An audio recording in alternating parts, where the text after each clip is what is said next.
ನಮಸ್ತೆ ಸ್ನೇಹಿತರೆ, ಇವತ್ತಿನ ವಿಡಿಯೋದಲ್ಲಿ ಮಾವಿನಕಾಯಿ ಗೊಜ್ಜನ್ನ ಯಾವ ರೀತಿ ರೆಡಿ ಮಾಡ್ಕೊಳ್ಳೋದು ಅಂತ ತಿಳಿಸ್ಕೊಡ್ತಿದ್ದೀನಿ. ಇದು ಬಿಸಿ ಅನ್ನಕ್ಕೆ ಹಾಗೆಯೇ ಚಪಾತಿ, ಇಡ್ಲಿ, ದೋಸೆಗೂ ತುಂಬ ಚೆನ್ನಾಗಿರುತ್ತೆ. ಮೊದಲಿಗೆ ನಾನಿಲ್ಲಿ 1 ಸ್ಪೂನಷ್ಟು ಕಡಲೆಬೇಳೆ, ಉದ್ದಿನಬೇಳೆ, ಹಾಗೆ ಒಂದು ಅರ್ಧ ಸ್ಪೂನಷ್ಟು ಮೆಂತ್ಯ, ಒಂದು ಅರ್ಧ ಸ್ಪೂನಷ್ಟು ಜೀರಿಗೆ, ಅರ್ಧ ಸ್ಪೂನಷ್ಟು ಸಾಸಿವೆನ ತಗೊಂಡಿದ್ದೀನಿ. ಕಡಲೆಬೇಳೆ, ಉದ್ದಿನಬೇಳೆ, ಮೆಂತ್ಯ, ಸಾಸಿವೆ, ಜೀರಿಗೆ ಇಷ್ಟನ್ನು ಹಾಗೆ ಸ್ವಲ್ಪ ಕರಿಬೇವನ್ನ ಸೇರಿಸಿ ಮೊದಲಿಗೆ ಹುರ್ಕೊಳ್ತೀನಿ. ಆನಂತರ 1 ಸ್ಪೂನಷ್ಟು ನಾನು ಬಿಳಿ ಎಳ್ಳನ್ನ ಸೇರಿಸ್ಕೊಂಡಿದ್ದೀನಿ. ಆನಂತರ 1 ಸ್ಪೂನಷ್ಟು ಧನಿಯಾ ಕಾಳನ್ನ ಸೇರಿಸ್ಕೊಳ್ತೀನಿ. ಇದು ಬೆಲ್ಲ ಮತ್ತು ತೆಂಗಿನಕಾಯಿನ ನಾನು ರುಬ್ಬುವಾಗ ಸೇರಿಸ್ಕೊಳ್ತೀನಿ. ಆನಂತರ ಇದಕ್ಕೆ ಖಾರಕ್ಕೆ 6 ಬ್ಯಾಡಗಿ ಮೆಣಸಿನ್ಕಾಯಿನ ತೊಗೊಂಡಿದ್ದೀನಿ. ಹಾಗೆ 5 ಗುಂಟೂರು ಒಣಮೆಣಸಿನ್ಕಾಯಿನ ತೊಗೊಂಡಿದ್ದೀನಿ. ತೊಟ್ಟನ್ನ ತೆಗೆದು ಸೇರಿಸ್ಕೊಂಡು ಚೆನ್ನಾಗಿ ಹುರಿದು ಸ್ವಲ್ಪ ಆರಿದ ನಂತರ ನಾನು ಇದನ್ನು ಪುಡಿ ಮಾಡ್ಕೊಂಡು ನಂತರ ನಾನು ಇದಕ್ಕೆ ತೆಂಗಿನಕಾಯಿ ಮತ್ತು ಬೆಲ್ಲ ಸೇರಿಸ್ಕೊಳ್ತೀನಿ. ಹಾಗೆ ಒಂಚೂರು ಕೊತ್ತಂಬರಿ ಸೊಪ್ಪು ಸೇರಿಸ್ಕೊಳ್ತೀನಿ.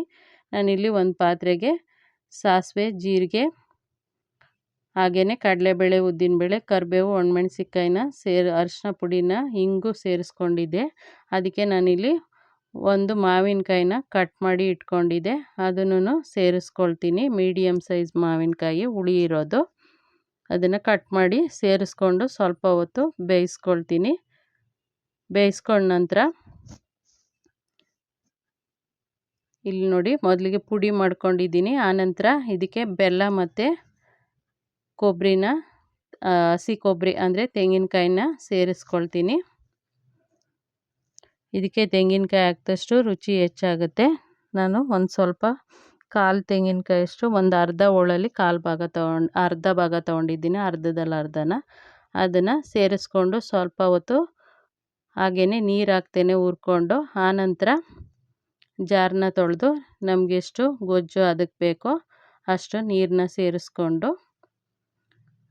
ಚೆನ್ನಾಗಿ ಕುದಿಸ್ಕೊಳ್ತಾ, ಆನಂತರ ರುಚಿಗೆ ತಕ್ಕಷ್ಟು ಉಪ್ಪನ್ನ ಸೇರಿಸ್ಕೊಂಡ್ರೆ ಮಾವಿನಕಾಯಿ ಗೊಜ್ಜು ರೆಡಿಯಾಗುತ್ತೆ. ಒಂದು 10 ನಿಮಿಷ ಬೇಯಿಸ್ಕೊಂಡ್ರೆ ಸಾಕು. ಸ್ನೇಹಿತರೆ, ನಾನು ಹೇಳ್ಕೊಟ್ಟಿರೋ ವಿಧಾನದಲ್ಲಿ ಟ್ರೈ ಮಾಡಿ, ಹಾಗೆ ಹೇಗೆ ಬಂತು ಅಂತ ತಿಳಿಸಿ. ತುಂಬ ರುಚಿಯಾಗಿರುತ್ತೆ. ಅನ್ನಕ್ಕೆ, ಬಿಸಿ ಅನ್ನಕ್ಕೆ ಇದನ್ನು ಹಾಕ್ಕೊಂಡು ಕಾಯಿಸ್ಕೊಂಡು ತಿಂದರೆ ಸೂಪರಾಗಿರುತ್ತೆ. ಧನ್ಯವಾದಗಳು ಸ್ನೇಹಿತರೆ.